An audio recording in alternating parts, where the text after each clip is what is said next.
Hello, minutes with மணவாளன். இன்றைக்கி நம்ம 2 வீடு வாங்குறது எப்படின்றத பிளான் பண்ண போகிறோம்.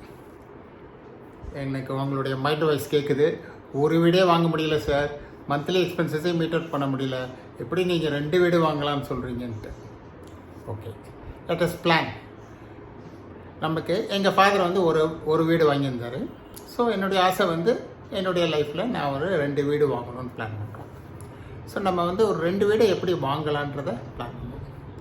ஃபஸ்ட்டு பாலிசி, நம்ம சேவ் பண்ணி தான் வீடு வாங்கணுன்னா 99% அது நடக்காது. ஏன்னா நம்ம சேவ் பண்ண நம்ம ஹவுஸோடைய காஸ்ட் இன்க்ரீஸ் ஆகிட்டே இருக்கும். அந்த அளவுக்கு அப்ரிசியேஷன் இருக்காது நமக்கு, நம்ம சேவிங்ஸோட அப்ரிசியேஷன். ஸோ மேட்ச் பண்ணவே முடியாது. இப்போ ஃபஸ்ட்டு நீங்கள் டிசைட் பண்ண வேண்டியது, லோன் வாங்கி, அந்த எக்ஸ்க்ளூசிவ் பேங்க் லோன் வாங்கி தான் வீடு வாங்கணுன்றதை முதல்ல அக்செப்ட் பண்ணணும். அப்போ பேங்க் லோனை தவிர வேறு லோன் வாங்கலாமா? அவுட் சைட் பாரோயிங்ஸ் எதுவுமே ஹையர் ரேட் ஆஃப் இன்ட்ரெஸ்ட்க்கு வாங்கக்கூடாது. நம்ம லைஃப் வந்து ரொம்ப ஸ்ட்ரகிள் ஆகிடும் ரீபேமெண்ட். ஸோ 2 வீடு பிளான் பண்ணுறோம். First house is only for investment purpose. Second நம்ம வாங்க போகிற வீடு தான் நம்மளுடைய ட்ரீம் ஹவுஸ், இன் விச் நம்ம ரிட்டைர்மெண்ட் லைஃப்பையோ நம்ம பசங்க எல்லாம் வந்து ஸ்டே பண்ணிட்டு போகிற மாதிரியோ எல்லாம் இருக்கிற மாதிரி செகண்ட் ஹவுஸ் தான். அப்போ first house is only for investment purpose. அப்போ இந்த இன்வெஸ்ட்மெண்ட் பர்பஸ்க்கு நம்ம எவ்வளவுக்கு வீடு வாங்கலாம்? ஃபஸ்ட்டு நம்மளுடைய ஏர்னிங்ஸில் 100 ரூபா நம்ம ஏர்ன் பண்ணால் 50 ரூபா நம்மளுடைய நெசசரி, ரெண்ட்டு, சாப்பாடு இதெல்லாம் போயிடும்.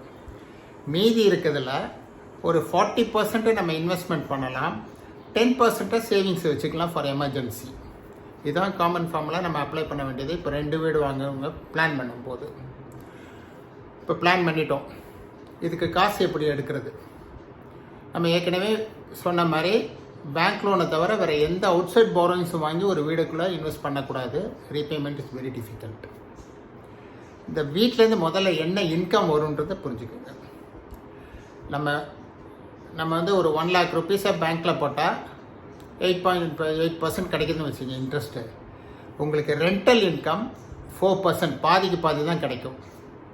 அதுக்கப்புறம் சார் எதுக்கு சார் நம்ம வீட்டில் போடணும், பேங்க் டெபாசிட்டில் போடலான்னா, இன் லாங் டேர்ம் 15-20 இயர்ஸில் அப்ரிசியேஷனை பார்த்தா இந்த பேங்க்கில் கிடைக்கிற மெச்சூரிட்டி அமௌண்ட், அதே அமௌண்ட்டு நீங்கள் போட்டு 1 lakh ருபீஸ் 20 இயர்ஸ் கழித்து எவ்வளோ எடுக்கிறீங்களோ அதோட இப்போ நீங்கள் வந்து வீட்டில் ஒரு 1 lakh ருபீஸ் போட்டு அதனுடைய அப்ரிசியேஷன் பார்த்திங்கன்னா கூட இருக்கும். அதுக்காக தான் நம்ம வந்து ஹவுஸ்ன்ற ஒரு அசட்டை க்ரியேட் பண்ண ட்ரை பண்ணுறோம். அதனால் எப்போவுமே நம்ம பேங்க் இன்ட்ரெஸ்ட் ரேட்டையும் ரெண்டல் இன்கமையும் கம்பேர் பண்ணக்கூடாது. அடுத்தது பேங்க் லோன் வாங்கும்போது 90% எல்லாருக்கும் ஒரு வருத்தம் என்னென்னா, பேங்க்கில் வந்து கொடுக்குற லோனோட இன்ட்ரெஸ்ட் கூட பிடிச்சிக்கிறாங்க சார், எனக்கு எக்கச்சக்கமாக கட்டிக்கிட்டே இருக்கும் 30 வருஷன்றோம். அதுவும் அந்த மைண்ட் செட்லேருந்து வெளியே வாங்க. பேங்க் வந்து உங்களுக்கு ஒரு 30 வருஷத்துக்கு அப்புறம் கிடைக்கிற ஒரு அசட்டை இன்றைக்கே க்ரியேட் பண்ணி making you as a proud owner of that house. அதுக்குள்ள வட்டியை நம்ம கட்டிட்டு வரோம். அதனால் வந்து நம்ம பேங்க்குக்கு அதிகமான லோன் கட்டுறோன்ற ஃபீலிங்ஸ்லேருந்து வெளியில் வந்துருங்க. அப்போ நம்ம இப்போ டிசைட் பண்ணிட்டோம், பேங்க் லோன் போட்டு ஃபஸ்ட்டு வீடு வாங்குகிறோம். என்னுடைய எக்ஸ்பீரியன்ஸில் நீங்கள் 2 வீடு ஈஸியாக வாங்கலாம். ஒன்று at the age of 30 investment purpose, another at the age of 45. அது வந்து ஃபார் லிவிங் பர்பஸ்.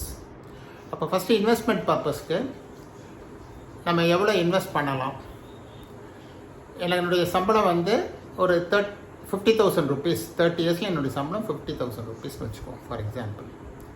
அந்த 50,000 ரூபாயில் எனக்கு வந்து 50% நெசசிட்டிக்குள்ளே போயிடும். அப்போ 25,000. 40% நான் வந்து இஎம்ஐ கட்டுற எலிஜிபிலிட்டி இருக்கும். அப்போது 40%னா 20,000 ருபீஸ் வரைக்கும் நான் வந்து இஎம்ஐ ஹவுசஸ் ஒன்று வாங்கி அந்த பேங்க் லோனுக்கு நான் இஎம்ஐ கட்டுறதுக்கு எனக்கு ஆப்பர்ச்சுனிட்டி இருக்குது. அப்போது எனக்கு எவ்வளோ லோன் அவைல் பண்ணலாம்? அது 20,000க்கு இஎம்ஐ கட்டினா அதுக்கு என்ன லோன் கிடைக்குமோ அதுதான் நம்ம அவைல் பண்ணணும். 20,000 இஎம்ஐ கட்டுறதுக்கு இன்றைக்கி வந்து ஒரு 8.5%, 8% என்ற ரேஞ்சில் ஹவுசிங் லோன் இருக்குது. So housing loan 1 lakh rupees வாங்கினா நமக்கு ரீபேமெண்ட் 800 ருபீஸ் பெர் மந்த் வரும், 30 இயர்ஸ் ரீபேமெண்ட் போட்டால். அப்போது 800 ருபீஸ் வந்ததுன்னா பெர் லேக் 20,000 ருபீஸ் இஎம்ஐ நான் கட்டுற எலிஜிபிலிட்டி இருக்கிறதுனால நான் வந்து 25 lakhs எலிஜிபிலிட்டி ஆகும். அப்போ எனக்கு ஒரு 50,000 வாங்குறவங்களுக்கு இஎம்ஐ எவ்வளோ கட்ட முடியும்? 20,000 தான் கட்டுறதுக்கு ஸ்டாச்சுட்டரி உண்டு. அந்த 20,000 இஎம்ஐக்கு எவ்வளோ லோன் வாங்கலாம்? 25 லட்ச ரூபா லோன் வாங்கலாம். உங்களுடைய மார்ஜின் மினிமம் 10% இருக்கும், 30 lakhsக்கு கீழேனா கூட. அப்போது அதையும் சேர்த்து ஒரு 28 லட்ச ரூபாய்க்கு ஒரு ஹவுசிங் ப்ராஜெக்டை நீங்கள் பார்க்கணும். அந்த ப்ராஜெக்டை எங்கே பார்க்கணும்? உங்களுக்கு பிடிச்ச இடத்துல கிடைக்கவே கிடைக்காது, பிடிச்ச சிட்டிக்குள்ளே கிடைக்கவே கிடைக்காது. எங்கேயாவது அவுட்டரில் ஒரு நல்ல ஃப்ளாட்டு, ஒரு பிராண்டட் கம்பெனியோட ஃப்ளாட்ஸோ இல்லை இதுவோ, where some rental income is easily receivable. ரெண்ட்டுக்கு போகாத இடத்துல வீடை வாங்கி யூஸ் கிடையாது. அப்போது நீங்கள் ஒரு நல்ல மார்க்கெட் சர்வே பண்ணி ஒரு பொட்டென்ஷியலாக அப்ரிசியேஷன் இருக்கும், ரெண்டல் இன்கம் வரும்ன்றத ஃபீலிங் இருக்கிற இடத்துல better ready built house or ready built ஃப்ளாட்டை வாங்குங்க. வாங்கினீங்கன்னா 3 monthsல வந்து ரெண்டல் இன்கம் உங்களுக்கு வர ஆரம்பிச்சிடும். பெரிய பேர்டன் தெரியாது. இஎம்ஐ நீங்கள் 20,000 rupees கட்டுவீங்க, ஆனால் ரெண்டல் இன்கம் அதுக்கு அப்ராக்சிமேட்டாக 8,000 rupees வரும். 4% வச்சுட்டா ஒரு 8,000 rupees வரும். அந்த 8,000 rupees-ஐ பெட்டர் நீங்கள் சேவிங்ஸ் ஒன்று ஆடி ஆரம்பித்து போட்டுருங்க.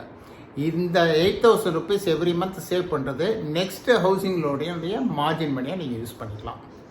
இன் கேஸ் ஆஃப் எமர்ஜென்சி எடுத்து யூஸ் பண்ண போகிறீங்க, திருப்பி அதை ரீஃபில் பண்ணிட்டீங்கன்னா நெக்ஸ்ட் ஹவுசிங் லோன் வாங்கும்போது மார்ஜின் மணிக்கு நீங்கள் புதுசாக எங்கேருந்தும் சேவிங்ஸ், ஏன்னா பின்னால் போக போக பசங்க வளருவாங்க, எக்ஸ்பென்சஸ் கூட உங்களால் வந்து மார்ஜின் மணி சேவ் பண்ணுறதே கஷ்டமாக இருக்கும். ஓகே, ஸோ இப்போ நம்ம ஃபஸ்ட் லோன் வாங்கிட்டோம்.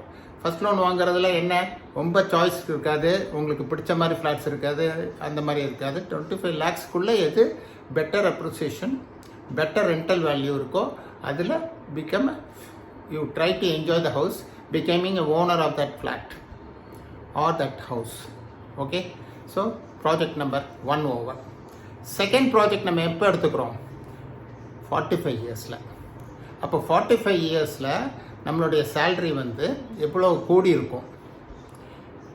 ப்ராக்டிக்கலாக என்னுடைய எக்ஸ்பீரியன்ஸில் நான் 1980 இந்த பேங்க்கில் ஜாயின் பண்ணும்போது என்னுடைய சம்பளம் 1,400 ரூபா per month as an officer in a bank.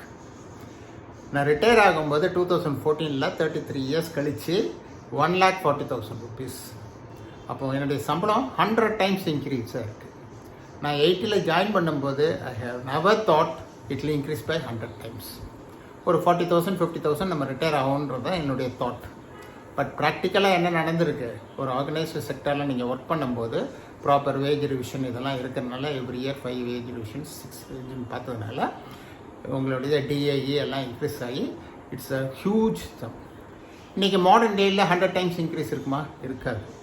ஏன்னா நீங்கள் பேசிக்காக வந்து சேலரியில் ஃபிக்ஸ் ஆகிறதே 1,400 ரூபா ரேஞ்சில் இல்லை, 50,000 ரூபா கிட்டத்தட்ட 40,000 ரூபா 50,000 ரூபா ரேஞ்சில் ஃபிக்ஸ் ஆகுறீங்க. அதனால் 100 times இன்க்ரீஸ் ஆகலை, பட் 10 times இன்க்ரீஸ் ஆகிறதுக்கு எவ்ரி பாசிபிலிட்டி இருக்குது. ஸோ ஹைப்போதெட்டிக்கலாக நம்ம 10 times இன்க்ரீஸ் 30 yearsல, அப்போ 15 yearsல 5 times இன்க்ரீஸ். அப்போ இன்றைக்கி 50,000 rupees வாங்கினீங்க, நீங்கள் நல்லா எஃபர்ட் போட்டு பெர்ஃபார்ம் பண்ணி நல்லா பண்ணிங்கன்னா உங்கள் சேல்ரி இன் 15 years 2,50,000 இருக்க சான்சஸ் இருக்குது. அப்போ இந்த 2,50,000 வரும்போது நம்மளுடைய செகண்ட் ப்ராஜெக்ட் நம்ம தொடங்குகிறோம். செகண்ட் ப்ராஜெக்ட் ஹவுஸ் வந்து உங்களுடைய ட்ரீம் ஹவுஸ். நீங்கள் எவ்வளோ ஸ்கொயர் ஃபீட் இருக்கணும், எப்படி இருக்கணும், சவுத் ஃபேஸிங் இருக்கணும், அது என்ன what ever you have, beach சைடில் இருக்கணும், இல்லை கோயில் சைடில் இருக்கணும், இல்லை டவுனுக்குள்ளே இருக்கணும், எல்லாமே நீங்கள் திங்க் பண்ணி பிளான் பண்ணுங்கள். ஏன்னா ஒன் மோர் ஹவுஸ் நம்ம வாங்க போகிறதில்ல. அதனால் இந்த ஹவுஸில் ரிட்டையர்மெண்ட் உங்களுக்கு இருக்கிற மாதிரியோ, உங்கள் பசங்க வந்துட்டு போகிற மாதிரியோ, அந்த ஹவுஸ் வந்து நீங்கள் இது மை ஹவுஸ்ன்னு சொல்லி ப்ரௌடாக ஃபீல் பண்ணுற மாதிரியும் வாங்குங்க. ஸோ இந்த ஹவுஸ் வாங்கும்போது உங்கள் எலிஜிபிலிட்டி என்ன ஆகிருக்கும்? 2.5 lakhs உங்களுடைய சேலரி ஆகிடுச்சு. அதில் 20,000 rupees இஎம்ஐ ஏற்கனவே இருக்குது. அப்போ 2.3 lakhs இஸ் யுவர் நெட். நீங்கள் 2.5 lakhs விட்டுருங்க, 2 lakhs தான் வருதுன்னு வச்சுக்கோங்க உங்கள் சேலரி. அதில் 20,000 போயிடுச்சுன்னா 1.8 lakhs. இந்த 1.8 lakhsல 40%னா 72,000 ரூபாய் இஎம்ஐ நீங்கள் கட்டலாம். அப்போ 15 years கழித்து நீங்கள் ஒரு ஹவுஸ் எவ்வளவுக்கு வாங்கலாம்? 70,000 ரூபாய் கட்டுற மாதிரி இஎம்ஐ வாங்கலாம். அப்போ 70,000னா அந்த ஹவுஸை வந்து 30 வருஷம் லோன் வாங்கக்கூடாது. நமக்கு ரிட்டைர்மெண்ட்டுக்கு இருக்கிறதே 15 years தான். அதனால் அந்த டென்யூரை குறைச்சி 15 இயர்ஸ்க்கு லோனை வாங்கணும். அப்போ 15 இயர்ஸ்க்கு லோன் வாங்கினா இப்போ 800 rupees இஎம்ஐன்றது 1000 rupees per lakh ஆகும். ஸோ 1000 rupees per lakh ஆகும்போது நம்ம 70 lakhs வரைக்கும் வாங்கலாம். 70,000 இஎம்ஐ கட்டுறதுனால 70 lakhs வாங்கலாம். நம்ம மார்ஜின் மணி சேர்த்துட்டு வரோம் இல்லையா, அது இந்த 15 வருஷத்தில் ஒரு 15 லட்சம் சேர்ந்துருக்கும்.